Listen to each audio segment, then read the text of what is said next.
I found the second phone tucked inside a pair of thick wool socks in the back of my mother-in-law's linen closet. It wasn't buzzing, and it wasn't hidden behind a false wall or a locked safe. It was just sitting there, a cold slab of glass and plastic nestled against the scent of lavender sachets and detergent.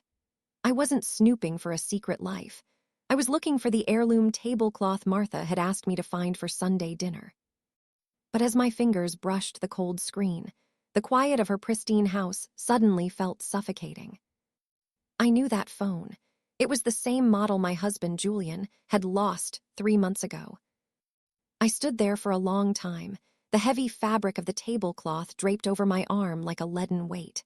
From downstairs, I could hear the rhythmic clack-clack-clack of Martha's knitting needles and the low murmur of the evening news. It was a domestic sound, the soundtrack of a woman who prided herself on being the pillar of her family. Martha was the one who remembered every birthday, who sent soup when you had a cold, and who had spent the last decade subtly reminding me that I was lucky a man like Julian had chosen a girl with nothing but a library card to her name. I pressed the power button. My heart wasn't racing. It was doing something slower and more painful, a heavy, rhythmic thud against my ribs. The screen flickered to life. There was no passcode. Julian always said passcodes were for people with something to hide. The wallpaper was a photo of our daughter, Clara, sleeping. It was a photo I hadn't taken. It was a photo taken from the doorway of her bedroom, dated 2 weeks ago, a night Julian told me he was stuck at the office until midnight. I didn't scroll through messages. I didn't need to. The mere existence of the phone in Martha's house told me everything I needed to know about the architecture of my marriage. It wasn't just Julian. It was the two of them. They were a closed circuit, and I was just the guest they had stopped pretending to welcome. "Alina, did you find it, dear?" Martha's voice floated up the stairs, sharp and silver-plated. I slipped the phone into the pocket of my cardigan. The weight of it pulled the knit fabric down, lopsided. "Found it, Martha," I called back. My voice sounded thin, like paper tearing. "Just checking for stains." I walked to the vanity in the guest room and looked at myself. I'm 34, but in the harsh overhead light of Martha's hallway, I looked like a ghost of the woman I used to be. I remembered being 24, a PhD candidate with a sharp tongue and a love for old architecture. Now, I was the woman who spent her Friday nights matching Julian's socks and wondering why he looked through me instead of at me. I went downstairs. Martha was sitting in her wingback chair, the firelight dancing off her glasses. She looked up and smiled, that tight, practiced smile that never quite reached her eyes. "It's a bit dusty up there," I said, laying the tablecloth on the mahogany dining table. I began to smooth it out, my palms flat against the fabric, feeling the intricate lace patterns underneath. "It's an old house, Alina. Things settle. You just have to know how to clean them," she replied, her needles never skipping a beat. She looked at my cardigan pocket. I felt the bulge of the phone like a physical wound. For a second, her eyes lingered a fraction of a second too long. The air in the room shifted. It was the sound of a predator sensing a change in the wind. "Is Julian coming straight from the firm?" she asked, her tone conversational, yet layered with that familiar edge of authority. "He said he would be," I replied. I reached for a crystal water goblet and began to polish it with a linen napkin. My hands were steady, which surprised me. "He's been working so hard lately. Sometimes I feel like he's living 2 different lives." The knitting needles stopped. The silence that followed was heavy, filled only by the ticking of the grandfather clock in the corner. Martha tilted her head, observing me. "Marriage is a complicated structure, Alina," she said softly. "Sometimes, the things we don't know are the things that keep the roof over our heads. Don't you agree?" She wasn't just talking about the house. She was marking the territory. She knew I had found it, and she was waiting to see if I was brave enough or stupid enough to say it out loud. I looked at her, really looked at her, and realized that for 5 years, I had been playing a game where I didn't even know the rules. But as I felt the cold metal of Julian's phone against my hip, I realized the game had finally changed. "I think I'm starting to understand the structure, Martha," I said, my voice as cool as the crystal in my hand. "I'm starting to see exactly how this house was built." The front door opened. The gust of cold autumn air announced Julian's arrival before he even spoke. "Smells good in here," he called out, his voice booming with a forced cheerfulness that used to make me smile. Now it just made my skin crawl. He walked into the dining room, dropping his briefcase by the door. He kissed Martha on the cheek first, then turned to me. As he leaned in to kiss my forehead, I smelled it, not another woman's perfume, but the faint, metallic scent of the same detergent Martha used. He hadn't been at the office. He had been here, earlier today, while I was at work while Clara was at school. "Long day?" I asked, pulling back just enough to look him in the eyes. "Brutal," he sighed, loosening his tie. "I'm starving. What's for dinner?" I looked at Martha. She was watching us, a small, triumphant glint in her eyes. She thought she had me trapped in the silence she had curated for decades. "Justice," I thought, though I didn't say it. "Dinner is served." Dinner was an exercise in practiced choreography. Martha had prepared a roast, the meat bleeding pink juice onto the white china, surrounded by carrots glazed in a honey that looked like amber. Julian sat at the head of the table, the undisputed prince of this small, suffocating kingdom, regaling us with stories about a merger that I now knew was a complete fiction. "And then the lead counsel had the audacity to suggest we push the closing to Q3, Julian said, punctuating his sentence by stabbing a potato. "I told him, my wife and daughter are waiting for me to take them to the lake this summer. We close in June or we don't close at all." He reached across the table and squeezed my hand. His skin was warm, his grip firm, the touch of a man who believed his own lies. I looked down at his hand, then at Martha, who was nodding with motherly pride. "Family first," Martha murmured. "That's how I raised you." The phone in my pocket felt like a hot coal against my thigh. Every time I moved, the weight of it shifted, a constant reminder of the digital ghost sitting just inches away from the man claiming to be a hero for his family. I wondered what was on it. Not just the photo of Clara, but the logistical trail of a life lived in the shadows of his mother's approval. "You're quiet tonight, Alina," Julian said, his thumb brushing my knuckles. "Rough day at the gallery." "Just thinking about renovations," I said, sliding my hand out from under his. I picked up my wine glass. The stem felt fragile, as if I could snap it with 2 fingers. I was looking at the foundations of some of the old Victorians in the historic district today. It's amazing how a house can look perfectly sound from the street, while the floor joists are rotting right under the owner's feet. Martha's fork scraped against her plate, a sharp, dissonant screech. "Old houses are a liability," she said, her voice clipped. "Sometimes it's better to just let them go and build something new, something controlled." "Or you just reinforce what's worth saving," I countered, looking directly at her. "But you have to find the rot first. You have to peel back the layers." Julian laughed, a rich, easy sound that used to anchor me.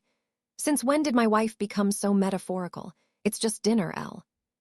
"Is it?" I asked. I felt a strange, cold clarity washing over me. The fear that had gripped me in the linen closet was being replaced by a sharp, clinical curiosity. I wanted to see how far they would go. "I was actually in the linen closet earlier, Julian, looking for the lace tablecloth Martha wanted." Julian's chewing slowed. It was subtle, a micro-stutter in his jaw. Martha didn't move at all. She sat like a statue carved from spite. "Oh," Julian said, his voice dropping an octave. "Find everything you needed." "Almost," I said. "I found some things I wasn't expecting. It's funny how much we hide in the back of closets, old memories, things we thought we lost." I reached into my pocket. My fingers grazed the smooth screen. For a split second, I considered pulling it out and sliding it across the mahogany table like a card in a high-stakes poker game. I wanted to see the blood drain from his face. I wanted to hear the stuttering excuses. But then I looked at Martha. She wasn't panicked. She was calculating. If I revealed my hand now, she would find a way to spin it. She would claim Julian left the phone there for safekeeping, or that I was being hysterical, or that it was an old work phone she was holding onto. She had spent 30 years perfecting the art of the logical explanation for Julian's failings. I let go of the phone. Not yet. "I found a set of Clara's old baby blankets," I lied, my voice softening into a mask of nostalgia. "The ones with the little yellow ducks. I didn't realize you were keeping them, Martha." The tension in the room didn't vanish, but it shifted. Martha's shoulders dropped a fraction of an inch. Julian took a long swallow of his wine. "I keep everything that matters, Alina," Martha said, her eyes narrowing behind her glasses. "I don't throw away things that belong to this family." "I see that," I said. The rest of the meal was a blur of polite, hollow conversation. When it was time to leave, Julian stayed behind for a moment to help Martha move a heavy trunk in the basement. Another lie, another private meeting in the sanctuary of their shared secrets. I sat in the car, the engine idling, the heater blowing dry, dusty air onto my face. I pulled the phone out of my pocket and looked at it in the moonlight. My breath fogged the window. I unlocked it again. I went to the messages. There were no names, only initials. "M, he's here. She's upstairs, be quiet." "J, did she see the car?" "M, no. She's distracted, like always." The date was yesterday afternoon. I had been at work, thinking Julian was in a deposition. Instead, he was 3 miles away, hiding in his mother's house like a child playing truant. But it was the next message that broke the skin. "Jay, how much longer can we keep the accounts quiet? She's starting to ask about the savings for the new house." "M, let me handle the girl, Julian. I've been managing the men in this family since before you could walk. She only knows what I allow her to see." "The girl." I wasn't a wife. I wasn't a partner. I was a variable to be managed. The passenger door opened, and Julian slid in, smelling of cold air and his mother's expensive wood smoke. He reached over and ruffled my hair, a gesture he thought was affectionate but felt like a leash. "Ready to go home, babe?" he asked. I looked at him, and for the first time in 10 years, I didn't see the man I loved. I saw a stranger built out of borrowed parts and maternal interference. "Yes," I said, tucking the phone deep into the crevice between the seat and the center console. "I'm very ready to go home." As we pulled out of the driveway, I glanced back at the house. Martha was standing at the front window, a silhouette against the warm yellow light. She didn't wave. She just watched.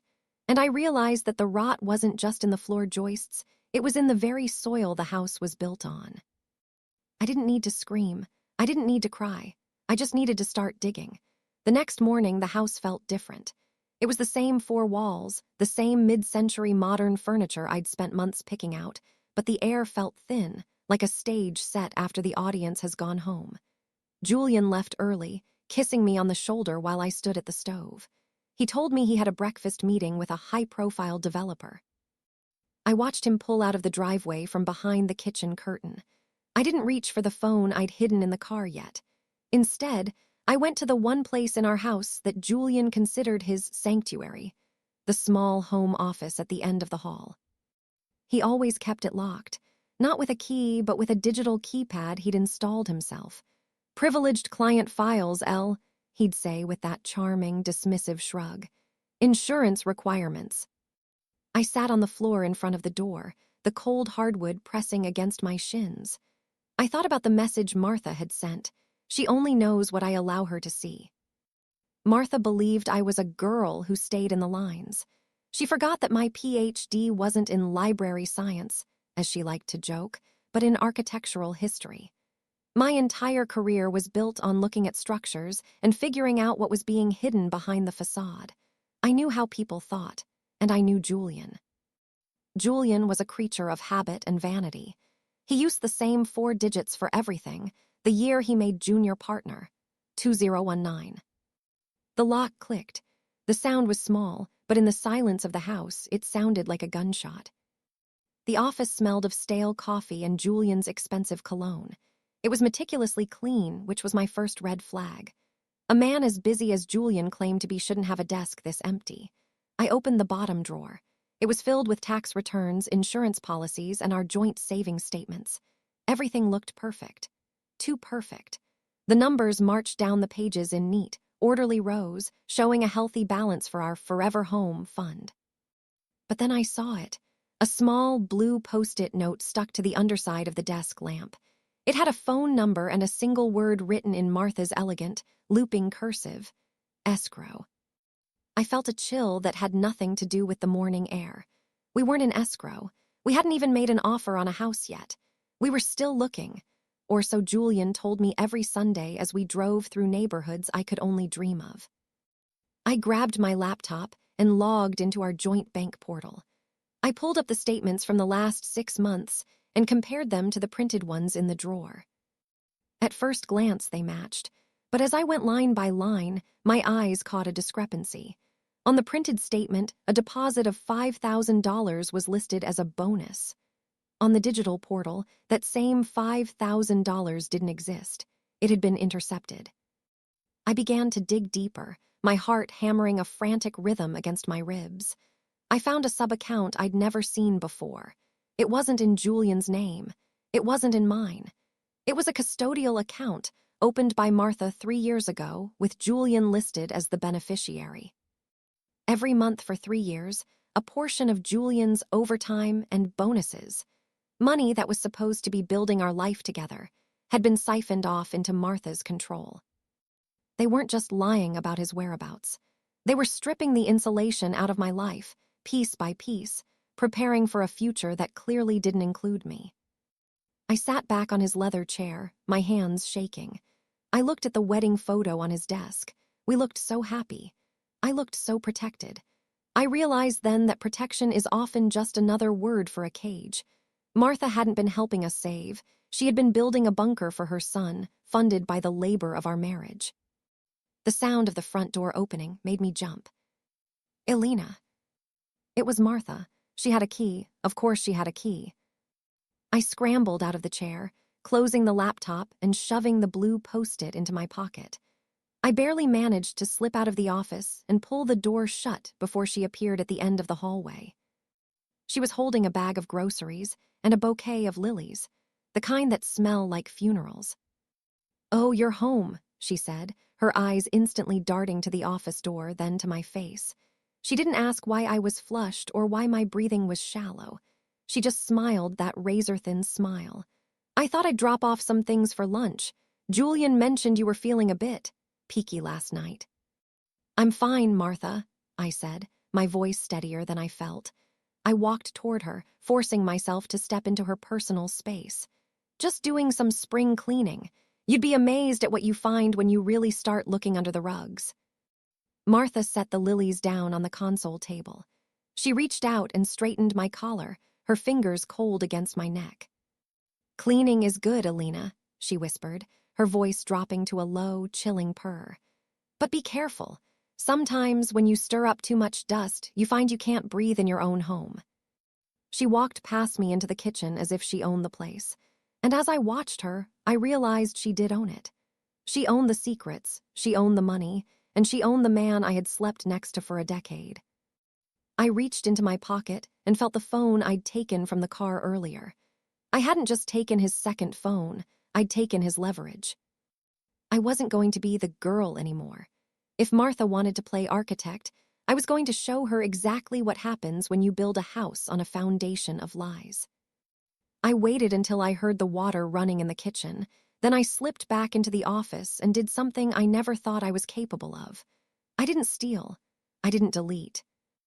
I just sent a single text from Julian's secret phone to the number on the blue Post-it.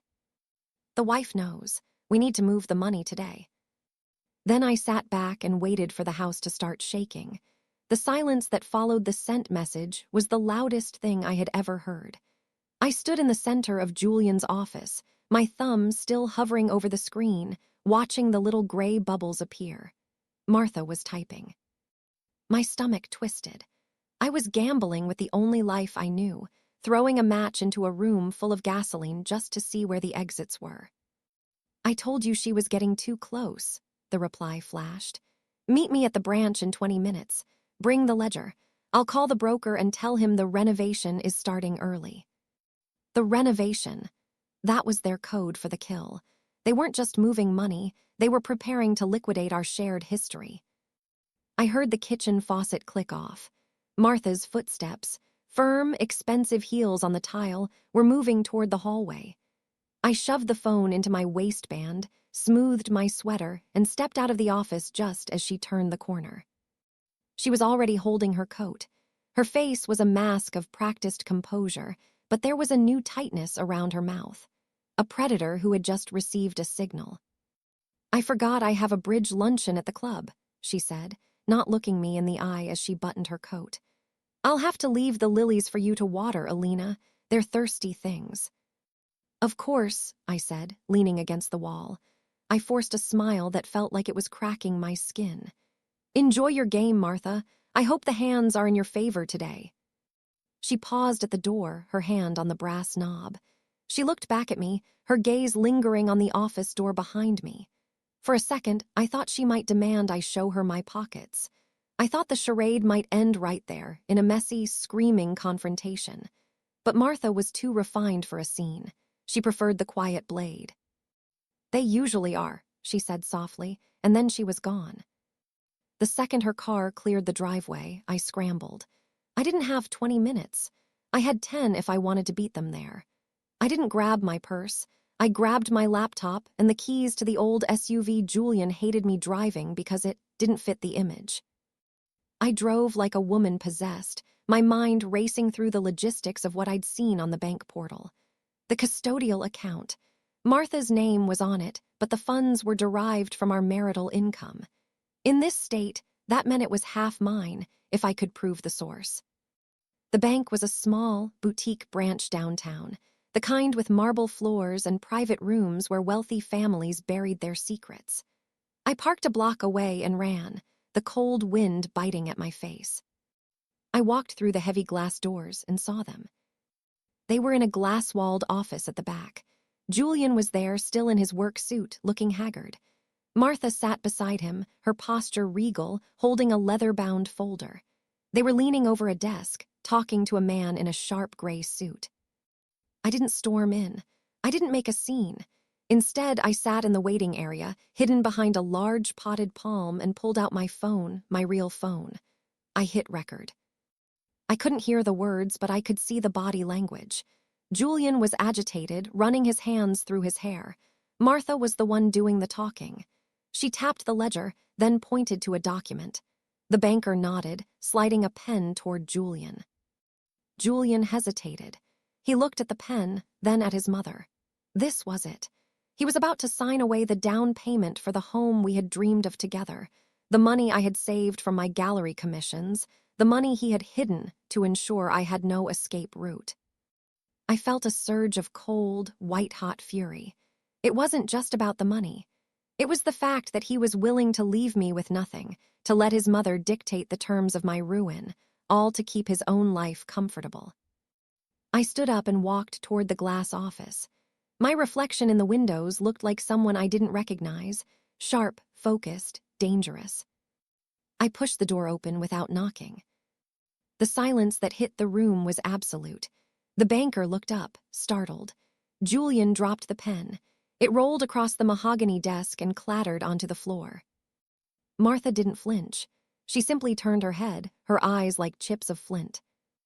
"Alina," Julian stammered, his face turning a sickly shade of gray. "What? What are you doing here?" "I'm here for the renovation, Julian," I said. I walked to the desk and picked up the pen from the floor. I laid it down directly in front of me. "But I think we need to look at the blueprints again, because I've found a serious flaw in the design." I looked at Martha, who was gripping her leather folder so hard her knuckles were white. "The banker was just telling us about the custodial laws, Martha," I lied, my voice steady and terrifyingly calm. "About how difficult it is to move marital assets into a private account without both spouses' signatures. Isn't that right?" The banker looked confused. "I'm sorry, Mrs. Vance, we were just discussing the—" "We're leaving," Martha interrupted, standing up abruptly. Her voice was a hiss. "Julian, get your things. This is a private family matter." "I am the family, Martha," I said, stepping into her path. "And right now, I'm the only one in this room who isn't committing financial fraud." I turned to Julian. He looked small. For the first time, I realized he wasn't a partner. He was an inheritance. "Give me the folder, Julian," I said. "Elle, please," he whispered, his eyes darting to the banker. "Don't do this here." "I'm not doing anything," I said. "You've already done it. I'm just here to see the finish line." Martha stepped forward, her face inches from mine. I could smell the lilies on her. "You think you're smart, don't you? You're a girl from a council flat who got lucky. You have nothing without us." "I have the phone, Martha," I whispered, loud enough only for her and Julian to hear. The color didn't just leave Julian's face, it seemed to leave his entire body. He slumped back into the chair. Martha's eyes widened, a flicker of genuine fear crossing her face for the first time in her life. "I have the messages," I continued, my voice a low, lethal hum. "I have the ledger photos, and I have the recording of you two planning to handle me." I leaned over the desk and looked at the banker. "My husband won't be signing anything today. In fact, we'd like to put a freeze on all accounts associated with this Social Security number immediately." I didn't wait for them to answer. I turned and walked out of the office, the sound of my own heels echoing like a countdown. I didn't look back until I reached the glass doors. Through the window, I saw Martha shouting at Julian, her face contorted with rage. And Julian? He was just sitting there, staring at the empty space where I had been standing, looking like a man who had finally realized the roof was coming down. I stepped out into the cold air and took a breath. It was the first time I'd been able to breathe in years. But as I walked to my car, a black sedan pulled out from the curb behind me. It was Martha's driver, and she wasn't going home. I didn't go home. I knew that if I went back to the house I shared with Julian, I'd be walking into a trap, not a physical one, but an emotional siege. Martha's driver trailed me for 6 blocks, a silent, black shadow in the rearview mirror, before finally peeling off toward the interstate. She wasn't following me to intimidate me. She was going to ground. She was going to the one place she felt invincible, her estate on the hill. I pulled into a supermarket parking lot, the fluorescent lights buzzing overhead, and finally let my hands shake. I gripped the steering wheel until the plastic groaned. I had the phone. I had the records. But I also had a mortgage, a daughter at a private preschool Martha paid for, and a life that was woven so tightly into their web that pulling a single thread felt like I was unraveling myself. I pulled out Julian's secret phone. There was a new message from a number I didn't recognize. "The transfer failed. Why?" I felt a cold prickle on the back of my neck. I scrolled up. This wasn't Martha. This was someone else. I looked at the previous messages. "She's at the bank. Martha is losing control. If the account is frozen, we're both done." The realization hit me like a physical blow. Julian wasn't just hiding money with his mother to protect it from a potential divorce. He was being squeezed. There was a third player in this game, someone who had Julian terrified enough to betray his own wife and mother. I looked at the contact again. It was saved only as R. I thought about Julian's late nights at the office, his sudden interest in high-profile developers, and the way he had been looking at Clara lately, with a desperate, mournful sort of love. He wasn't just a spoiled son. He was a man who had gambled something he didn't own. My phone rang. It was Julian. I hesitated, then answered. "Elena," he choked out. He sounded like he was calling from a construction site. I could hear the roar of traffic and the wind whistling. "Elena, where are you?" "I'm exactly where you left me, Julian," I said. "In the dark." "Listen to me," he said, his voice dropping to a frantic whisper. "Whatever you think you know, it's worse. Martha, she doesn't know everything. She thinks she's the one pulling the strings, but I got into something, Elle. I tried to fix the firm's shortfall before the audit, and I used the house fund as collateral. I thought I could flip it." "The house fund," I whispered. The air felt like ice in my lungs. "That was my inheritance from my father, Julian. That was Clara's future." I know, and I'm going to fix it, but you have to unfreeze that account. If the payment doesn't go through to the brokerage by midnight, they'll file a formal complaint with the Bar Association. I'll lose my license. I'll go to prison." I sat in the silence of the car, watching a mother across the parking lot load groceries into her trunk. She looked so normal. Her life looked so sturdy. "You didn't do this for us," I said, my voice devoid of emotion. You did this because you couldn't stand the thought of Martha finding out you weren't the golden boy she built. You'd rather bankrupt your wife than disappoint your mother. Alina, please. If I go down, you go down with me. The debt is in both our names. I forged the signature on the secondary loan. If I'm caught, you're the cosigner on a fraudulent instrument. The betrayal had layers, like a piece of rotten plywood. You peeled back one layer of decay only to find another, deeper one beneath it. He hadn't just stolen our money. He had tied a noose around my neck and asked me to hold the stool for him. I'm not unfreezing anything, I said. Then you're ending us, he snapped, the desperation turning into a familiar, ugly flash of anger. You're destroying Clara's life because you want to play the martyr. No, I said, looking at my reflection in the dark window. I'm destroying the house you built on top of me. There's a difference. I hung up. I knew what I had to do next, and it made my stomach turn. I needed to go to the one person who hated Julian's weakness even more than I did.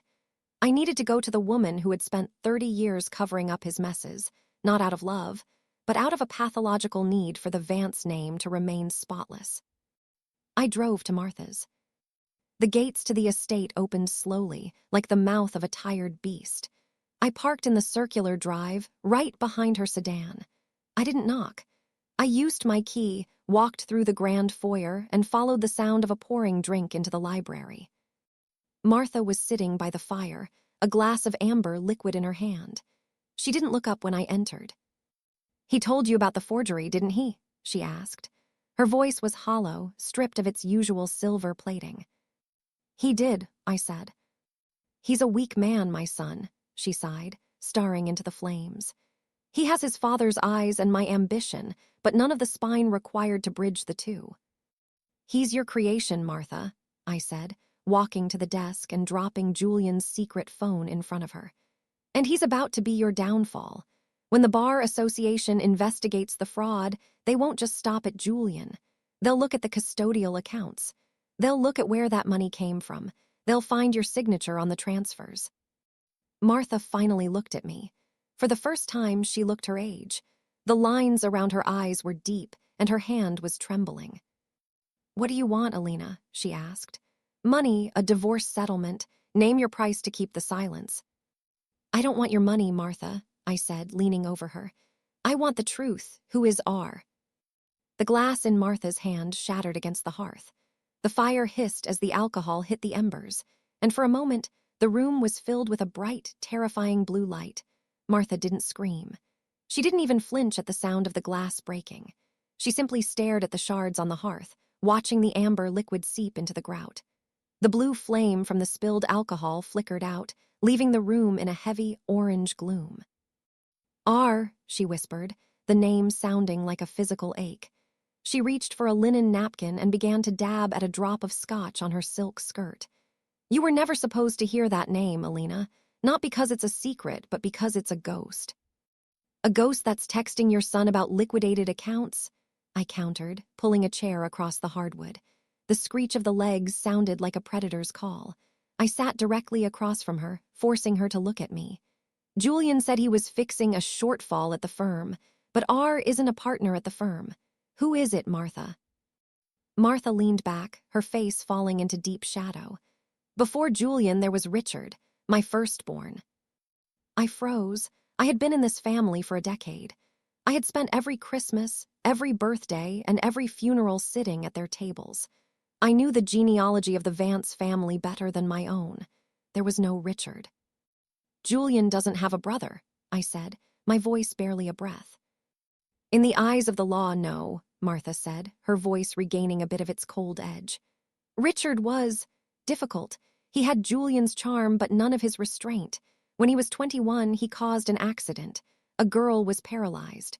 The Vances don't survive scandals like that, Alina, not in this town. I watched her face, searching for a flicker of maternal grief, but I only saw the clinical coldness of a woman protecting a brand. My husband and I handled it, she continued. We paid for the girl's care. We paid for Richard to disappear. We gave him a new name, a new life in another state, and a monthly allowance to stay there. We told everyone he died in a hiking accident in Switzerland. We even buried an empty casket. You buried a living son to save your reputation, I said, a wave of nausea rolling over me. And now he's back. He never really left, Martha said, her eyes narrowing. He's been a parasite for 15 years, but Julian always felt guilty. He stayed in touch. When our father died and the estate was locked in probate, Richard started getting greedy. He threatened to go to the press to tell the story of the dead Vance heir. Julian started funneling him money to keep him quiet. That shortfall at the firm, it wasn't a bad investment. It was Richard's hush money. The architecture of the lie was staggering. It wasn't just a hidden phone or a secret account. It was a decades-long conspiracy of silence that Julian had inherited like a birthmark.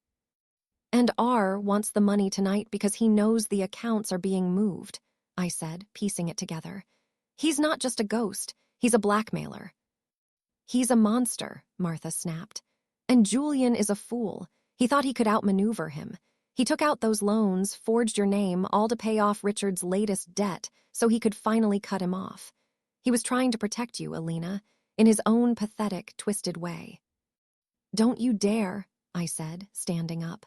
Don't you dare frame his cowardice as protection. He didn't want to protect me. He wanted to protect the lie.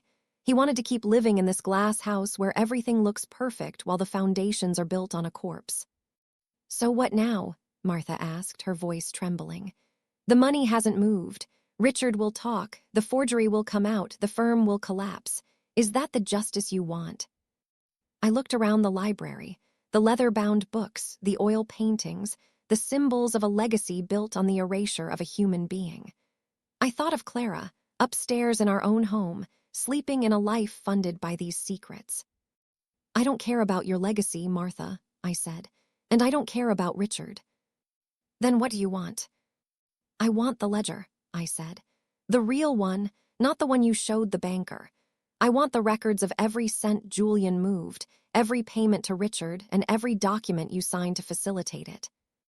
Martha laughed, a dry, rattling sound. Why would I give you the rope to hang us? Because, I said, leaning over her until I could see the terror in her pupils, Richard is texting Julian's phone, and I'm the only one holding it. I can tell him the money is coming, or I can tell him to call the newspapers. It's your choice, Martha. Do you want to lose your son to prison, or do you want to lose your control to me? Martha looked at the phone on the desk. She looked at me. For the first time in 30 years, the pillar of the family realized she was standing on sand. She stood up slowly, walked to the fireplace, and pressed a hidden latch on the mahogany mantel. A small compartment swung open. Inside was a black notebook. This is the end of the Vances, she whispered, handing it to me. No, I said, tucking the notebook under my arm. It's just the beginning of the truth. I walked out of the house, leaving Martha alone in the dark with her broken glass. But as I reached my car, my phone buzzed. Not Julian's secret phone, my phone. It was a text from an unknown number, a photo. It was a picture of my front door, taken from the street. Underneath it, a single sentence. Tell Julian the ghost is tired of waiting outside. My heart stopped. Clara was inside that house, and Richard was no longer a name in a notebook. He was on my doorstep. The drive from Martha's estate to my house usually took 15 minutes. I did it in 7. My hands were locked onto the steering wheel, my knuckles ghostly white, while my brain played a horrific loop of every window latch and door lock in our home. I had left Clara with Mrs. Gable, the elderly neighbor who occasionally sat for us. Mrs. Gable, who was nearly deaf and saw only the best in everyone. Mrs. Gable, who wouldn't recognize a monster if he smiled and called himself a Vance. I dialed Julian's real phone. No answer. I dialed the house landline. It rang and rang, the sound echoing in my ear like a funeral bell. I pulled onto our street, my tires screaming as I rounded the corner. My house stood at the end of the cul-de-sac, bathed in the soft, deceptive glow of the street lamps. Everything looked peaceful. The porch light was on. The sprinkler was doing its slow, rhythmic TSS-DSS-DSS on the lawn. But then I saw it. A dark SUV parked 2 houses down, the engine idling, exhaust curling into the cold night air like a ghost. I didn't call the police. Not yet. If Richard was who Martha said he was, A man who had been erased and spent 15 years simmering in resentment. The sight of flashing lights would only trigger the explosion. I needed to get inside. I parked my car in the middle of the street, blocking the SUV's path, and ran for the front door. I burst through the entryway, my chest heaving. "Mrs. Gable, Clara." The house was warm and smelled of the cinnamon apples I'd baked that morning. Mrs. Gable was sitting on the sofa, her knitting in her lap, watching a game show with the volume turned up high. She looked up and blinked at me, surprised. "Oh, Alina, you're home early. Is everything all right, dear? You look like you've seen a spirit." "Where is Clara?" I asked, my voice cracking. "She's upstairs in bed, fast asleep. Julian came by 20 minutes ago to check on her. He's up there now." The air left my lungs. "Julian is here." "Yes, dear. He said he forgot his charger. He went up to her room." I didn't wait for her to finish. I took the stairs 2 at a time, the black notebook and the secret phone clutched to my chest like shields. I reached Clara's door and pushed it open. The room was dim, lit only by a nightlight shaped like a star.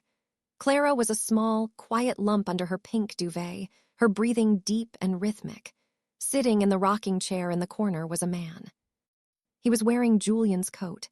He had Julian's build. But when he turned his head, the light from the star hit a face that was a jagged, cruel reflection of the husband I knew. His eyes were deeper set, his skin sallow and etched with the kind of lines that only come from years of looking over your shoulder. "She has the Vance chin," he whispered. His voice was a raspy version of Julian's baritone. "Though I suppose she got the eyes from you." "Get out," I said. The words were small, sharp stones. "Get away from her." "I'm not here to hurt the kid, Alina," Richard said, standing up slowly. He moved with a heavy, predatory grace. "I just wanted to see what my brother bought with my inheritance. It's a nice house. A bit. Fragile, though, don't you think?" "Julian isn't here, is he?" I asked, my eyes darting to Clara. She stirred in her sleep but didn't wake. "Julian is currently sitting in a bar downtown, trying to find the courage to tell his mother he lost the money," Richard said, stepping into the center of the room. He looked at the black notebook in my hand. His eyes sharpened. "Is that it? The ledger?" "Everything is in here, Richard," I said, backing toward the hallway, drawing him away from my daughter's bed. "The payments, the names, the proof that you're alive and that Martha and Julian have been committing felony fraud for over a decade." He chuckled, a dry, hollow sound. "You think I care about the fraud? I've been dead for 15 years. You can't jail a ghost. But that book is my pension. Give it to me and I disappear back into the fog." "No," I said. I felt a strange, cold strength blooming in my gut. This man was the source of the rot, the secret that had hollowed out my marriage. "You've been a parasite long enough. You and Martha and Julian, you've all been eating each other alive, and you used me and my daughter as the table. That ends tonight."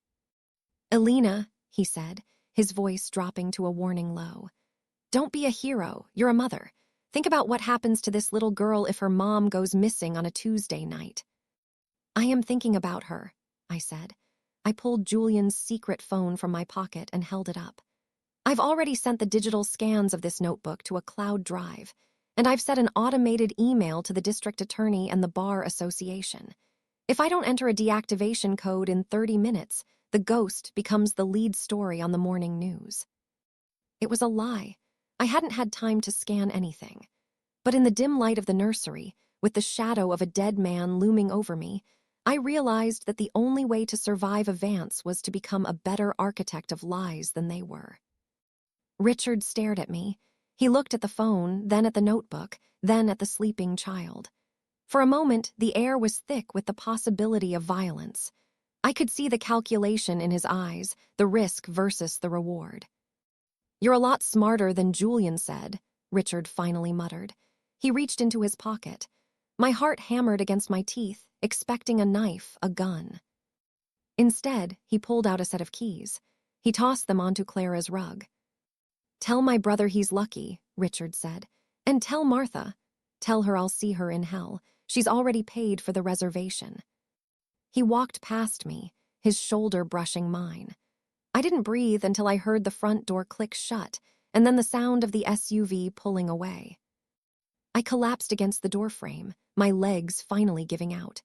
I crawled to Clara's bed and put my hand on her back, feeling the rise and fall of her chest. She was safe, but the house was still standing on a fault line. I picked up the keys from the floor. They weren't car keys. They were the keys to Julian's office, the ones he thought I didn't have. My phone buzzed in my hand, a call from Julian. I answered it. "Elena," he sobbed. He was drunk. I could hear the slur in his voice and the clinking of glasses in the background. "I'm sorry. I'm so sorry. I'm coming home. We can fix this." "Don't come home, Julian," I said, staring at the star-shaped nightlight. "There's nothing left to fix. I've already started the demolition." The house was silent after I hung up, save for the hum of the star-shaped nightlight and the distant, muffled laughter of a game show host from Mrs. Gable's television downstairs. I sat on the floor of Clara's nursery, clutching the black notebook to my chest like a prayer book. The adrenaline that had sustained me through the confrontation with Richard was receding, leaving behind a cold, hollow ache. I waited until I heard Richard's SUV fade into the distance before I moved. I walked downstairs, my legs feeling like they belonged to someone else. "Mrs. Gable," I said, leaning against the banister. She looked up, her knitting needles frozen in midair. "I think it's time for you to go home. I'm feeling a bit better now, and Julian won't be back for a while." "Are you sure, dear? You look as white as a sheet." "I'm sure," I said, ushering her toward the door with a gentle but firm hand. I watched her cross the street to her own house, her small silhouette bathed in the amber glow of the street lamps. Only when her door clicked shut did I turn back to the interior of my own home. It didn't feel like home anymore. It felt like a crime scene where the only thing murdered was my perception of reality. I went to the kitchen and brewed a pot of coffee I knew I wouldn't drink. I needed the routine. I needed the smell of something grounded and domestic to keep me from shattering. While the water hissed, I sat at the kitchen island and opened the black notebook. It was more than a ledger. It was a diary of a dynasty's decay. Martha had recorded everything with the meticulousness of a librarian. There were dates of payments to Richard, copies of the death certificate issued in Zurich, and notes on the various shell companies Julian had set up to move the money. But tucked into the very back, between 2 pages stuck together with age, was a photograph. It wasn't of Richard or Julian. It was a photo of Martha as a young woman holding a baby. She looked happy, truly radiantly happy. On the back, in fading ink, were the words, "Richard at 3 months, my heart, my secret." I realized then that the tragedy of the Vances wasn't just greed or pride. It was the slow, agonizing transformation of love into a commodity. Martha had loved Richard so much that when he became a liability, she couldn't just lose him. She had to own his disappearance. She had turned her son into a ghost so she could keep the memory of the baby and the photograph pristine. And Julian was just the backup plan, the child who had to be perfect because his brother was a shadow. The front door opened. I didn't jump. I didn't reach for a knife. I just sat there as Julian stumbled into the kitchen. He looked like a man who had been through a centrifuge. His tie was gone, his shirt was stained with something dark, and his eyes were bloodshot and brimming with a terrifying, pathetic hope. "Elle," he whispered, clutching the edge of the kitchen island to stay upright. "I saw Richard's car leaving. Did he hurt you?" "No," I said, sliding the notebook shut. "He didn't hurt me, Julian. He just showed me the view from the outside." "I can explain the money. I can explain the loan." "I don't want an explanation," I interrupted. My voice was flat, echoing off the designer tile he had insisted on. "I have the book, Julian. I have Martha's records. I know about the empty casket in Switzerland. I know you've been paying for a ghost's life with our daughter's future." Julian sank onto a bar stool, his head dropping into his hands. He began to sob, not the noble, quiet weeping of a man in mourning, but the jagged, ugly gasps of a child who had finally been caught. "She made me do it," he choked out. "She told me if I didn't help keep him quiet, she'd disinherit me. She said the firm would be ruined. I did it for us, Elle, to keep the life we have." "Look around, Julian," I said, gesturing to the darkened living room. "What life? We live in a museum of Martha's making. Every stick of furniture, every vacation, every success you had, it was all bought with hush money and fraud. You didn't build this. You just managed the decay. He looked up, his face contorted. What are you going to do? If you go to the police, it's over for all of us. You'll be the wife of a felon. Clara will be the daughter of a criminal. I already am the wife of a felon, I said. The only difference is that now I'm the one with the keys. I stood up and walked toward the hallway. Where are you going? He asked, his voice rising in panic. To the office, I said, holding up the keys Richard had tossed on the rug.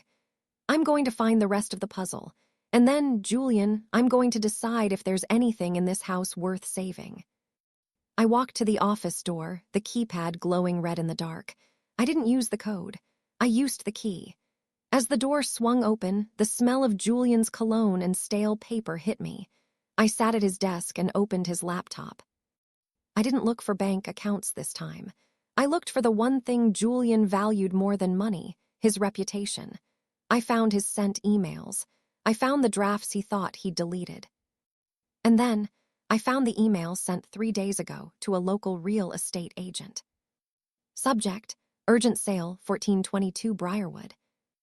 Our house, he was selling the house out from under us. He wasn't just trying to pay off Richard, he was preparing to run. Alone. I felt a cold, sharp click in my mind. The last thread of loyalty snapped. I picked up the house phone and dialed Martha's private line. She answered on the first ring. He's here, I said, watching Julian's shadow move across the frosted glass of the office door. And he's about to lose everything. But I'm willing to offer you a trade, Martha. One last deal to save what's left of your name. Silence on the other end of the line was the sound of a dynasty holding its breath. Martha didn't ask how I was, or if Clara was safe, or even if her eldest son was still in town. She was a woman who dealt only in the currency of survival. What kind of trade, Alina? She asked, her voice sounding like dry leaves skittering over stone. Julian is selling the house, I said, my eyes fixed on the email on the screen. He was planning to take whatever equity was left and disappear before the audit hit. He was going to leave us both, you to clean up the legal mess, and me to explain to Clara why her father vanished.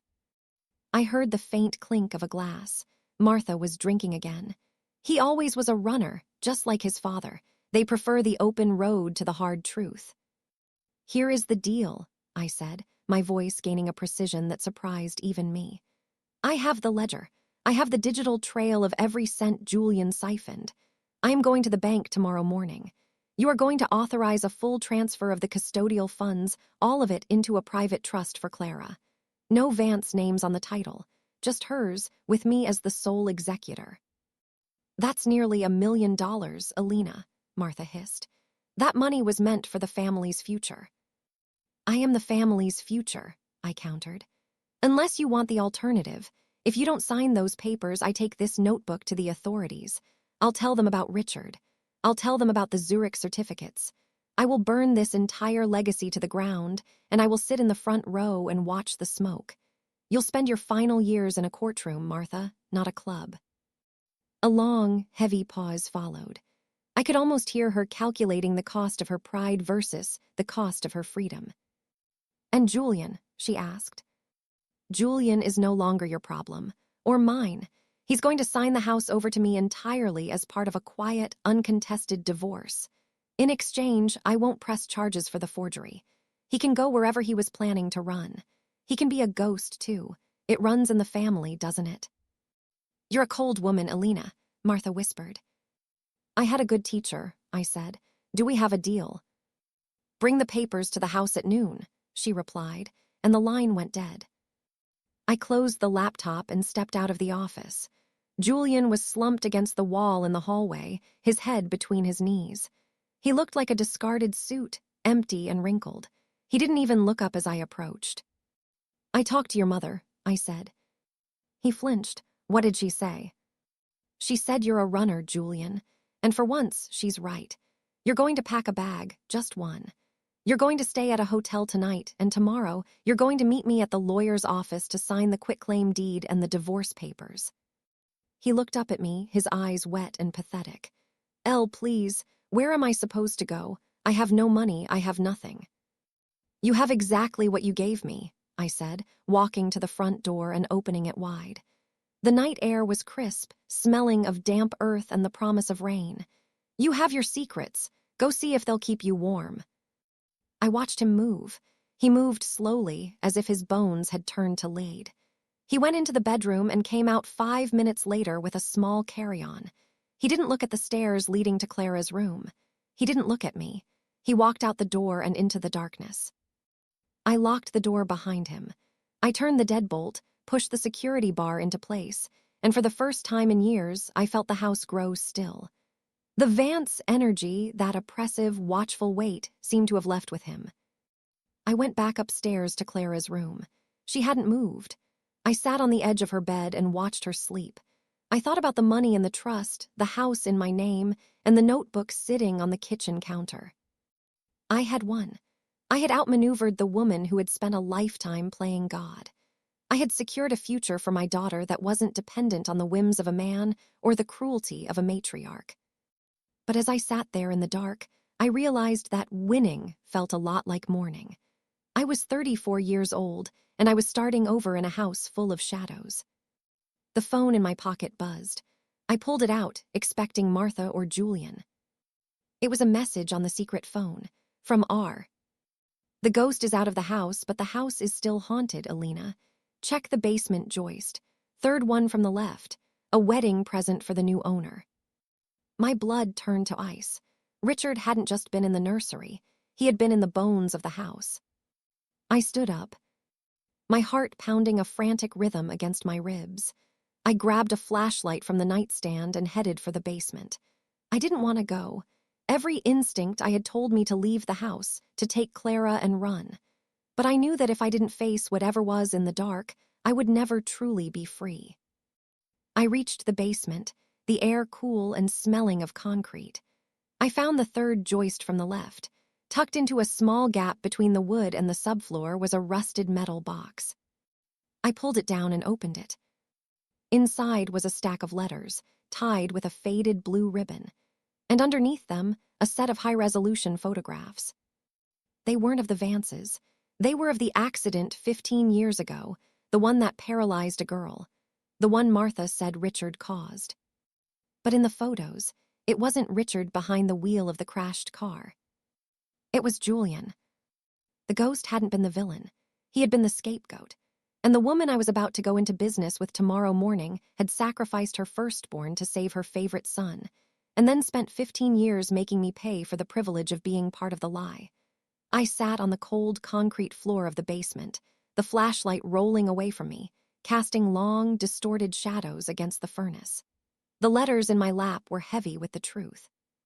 They were Richard's letters, written from the various dingy apartments Martha had funded, addressed to a brother who never wrote back. I took the fall because she told me I was the strong one letter read, the ink blurred by what looked like water droplets. She said you wouldn't survive a week in a cell, Julian. She said you had the potential the family needed. But who am I now? I'm the monster in the closet so you can be the prince in the parlor. The photographs were even more damning. They were police scene photos that had never made it into a file, taken by a private investigator Martha must have hired to clean the site. They showed a young, terrified Julian slumped over the steering wheel of a crumpled silver coupe, his eyes glazed with shock, while Richard pulled him out from the driver's side. Martha hadn't just hidden a son. She had rewritten the souls of both her children. She had turned Richard into a criminal to keep Julian a saint, and then she had used that sanctity to control every breath Julian took for the next 15 years. And I had almost become her partner. I stood up, my legs shaking, and walked back up to the kitchen.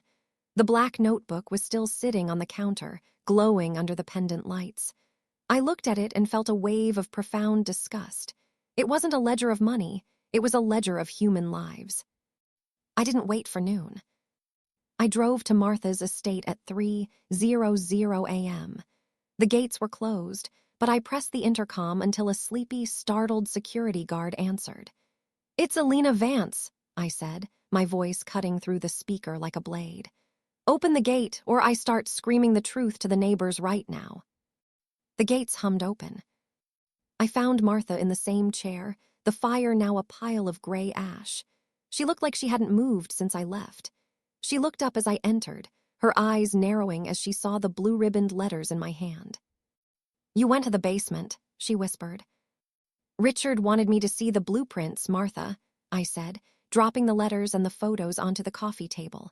"The real ones." She didn't look at the photos. She knew what was in them.